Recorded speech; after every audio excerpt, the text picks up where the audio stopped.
Recently 22nd law commission of India ने एक notice issue किया है जहां पर वो आम जनता और रिलीजियस कम्युनिटीज से उनके व्यूज़ मांग रहे हैं in regard to the suitability of uniform civil code into the legal system.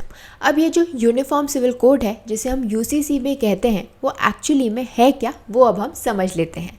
अगर हम इंडिया के अंदर जो पर्सनल लॉज हैं उनकी बात करें तो ये वो लॉज होते हैं जो कि डील करते हैं with the issues related to marriage, divorce, inheritance, adoption and succession and are derived from the respective religious rules and customs. Currently वो लोग जो कि बिलोंग करते हैं to the communities like Hindus, Muslims, Christians, Jain, Sikhs and Parsis, ये सभी जो हैं वो डिफरेंट पर्सनल लॉज को फॉलो करते हैं। और ये जो कन्फ्यूजन है वो यहीं पर ख़त्म नहीं होता, क्योंकि ये जो कम्युनिटीज़ हैं इनके अंदर भी कुछ वेरिएशंस हैं based on the customs and practices. और इन सब के अंदर गोवा जो है वो एक एक्सेप्शन है जहाँ पर गोवा के हर एक सिटीजन पर एक ही पर्सनल लॉ जो है एप्लीकेबल है जो कि उन्हें स्टेट लिस्ट के अंदर प्रोवाइडेड है। सो अगर ये UCC which is uniform civil code implement हो जाता है इंडिया के अंदर तो ये जितने भी डिफरेंट पर्सनल लॉज हैं वो ख़त्म हो जाएंगे and it will be replaced by one code one law.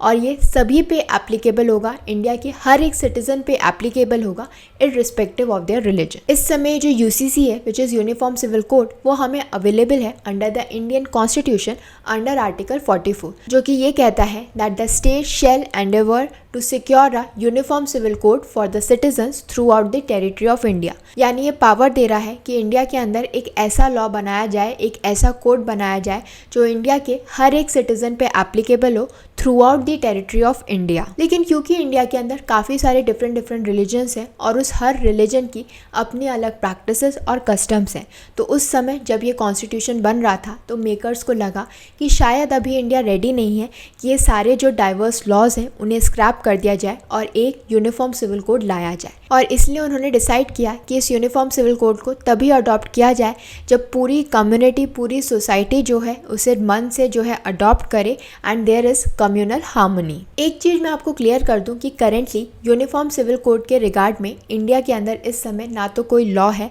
ना ही कोई बिल है, यानी कोई भी प्री एग्जिस्टिंग लॉ या फिर कोई ड्राफ्ट ऐसा कुछ भी इस समय अवेलेबल नहीं है। तो ये जो यूनिफॉर्म सिविल कोड है वो कैसा होगा, उसमें क्या प्रोविजंस होंगे, क्या इंक्लूडेड होगा, क्या नहीं होगा, इस रिगार्ड में हम इस समय कुछ भी नहीं कह सकते। लेकिन हाँ, ये कहा जा रहा है कि अगर यूनिफॉर्म सिविल कोड एप्लीकेबल होगा तो ये इंडिया के हर एक सिटीजन पे होगा, कॉमन लॉ होगा जो कि सब पे एप्लीकेबल होगा इररिस्पेक्टिव ऑफ देयर रिलीजन। मगर ये यूनिफॉर्म सिविल कोड का जो पूरा इशू है ये तो काफ़ी पुराना है, तो इस समय करेंटली इसके ऊपर इतनी डिबेट क्यों चल रही है? ये जो पूरा इशू है ये तब रिसर्फेस हुआ जब सुप्रीम कोर्ट जो है वो हियर कर रही थी a bunch of petitions that sought reform of the family laws. उसी के रिस्पॉन्स में जो सेंटर है उसने एंडोर्स किया the adoption of the uniform civil code. Centre का कहना था कि ये जो डिफरेंट रिलीजियस लॉज हैं they are an affront to the nation's unity. और इसके बाद ये जो पूरा इशू है इसे डेलीगेट कर दिया गया to the law commission of India for its consideration.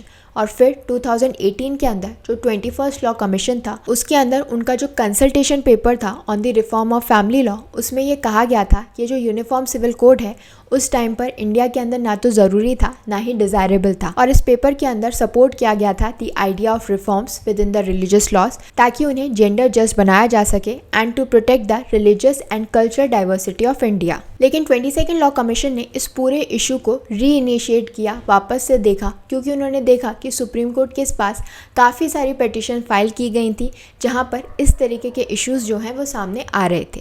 और इसीलिए अब ये पूरी डिबेट हमारे सामने है।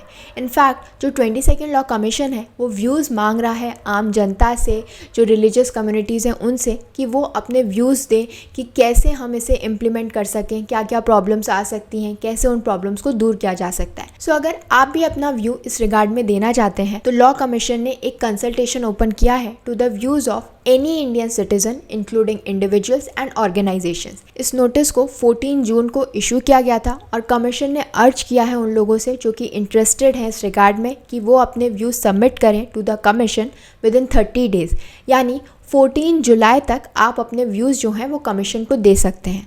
और ये जो सबमिशंस हैं आप कर सकते हैं, it can be send by post, email और ऑनलाइन। सो इस तरीके से आप अपने व्यूज़ लॉ कमीशन तक पहुंचा सकते हैं। लेकिन अब एक सवाल ये है कि ये जो यूनिफॉर्म सिविल कोड है क्या वो एक्चुअली में लीगली एनफोर्सेबल है। वैसे तो ये जो यूनिफॉर्म सिविल कोड है इस रिगार्ड में हमारे पास कोई भी लॉ नहीं है और ना ही ये कहीं प्रॉपरली डिफाइंड है except for article 44 of the Indian constitution. लेकिन ये जो आर्टिकल 44 है ये एक डायरेक्टिव प्रिंसिपल है। तो ये जो डायरेक्टिव प्रिंसिपल्स होते हैं ये एनफोर्सेबल बाय लॉ नहीं होते और इनका सोल पर्पस यही होता है कि ये एक्ट करते हैं as directions for the state. So एक तरफ तो स्टेट के पास ये डायरेक्शंस हैं कि वो यूनिफॉर्म सिविल कोड के अंदर वो चाहें तो लॉ बना सकते हैं, लेकिन दूसरी तरफ हम सबके पास ये फंडामेंटल राइट है of right to religious freedom जो कि हमें इंडियन कॉन्स्टिट्यूशन के अंदर अवेलेबल है एंड इज इनवायलेबल। जो हमारा आर्टिकल 25 है वो सेफगार्ड करता है the right to practise, profess and propagate any religion और आर्टिकल 29 जो है वो राइट देता है कि हम कंजर्व कर सकते हैं अपनी डिस्टिंक्ट लैंग्वेज, स्क्रिप्ट और culture of any minority group.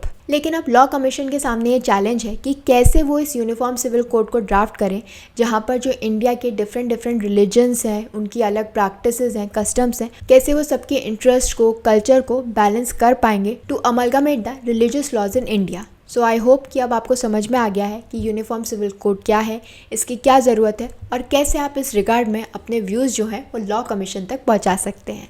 I hope this information was helpful to all of you.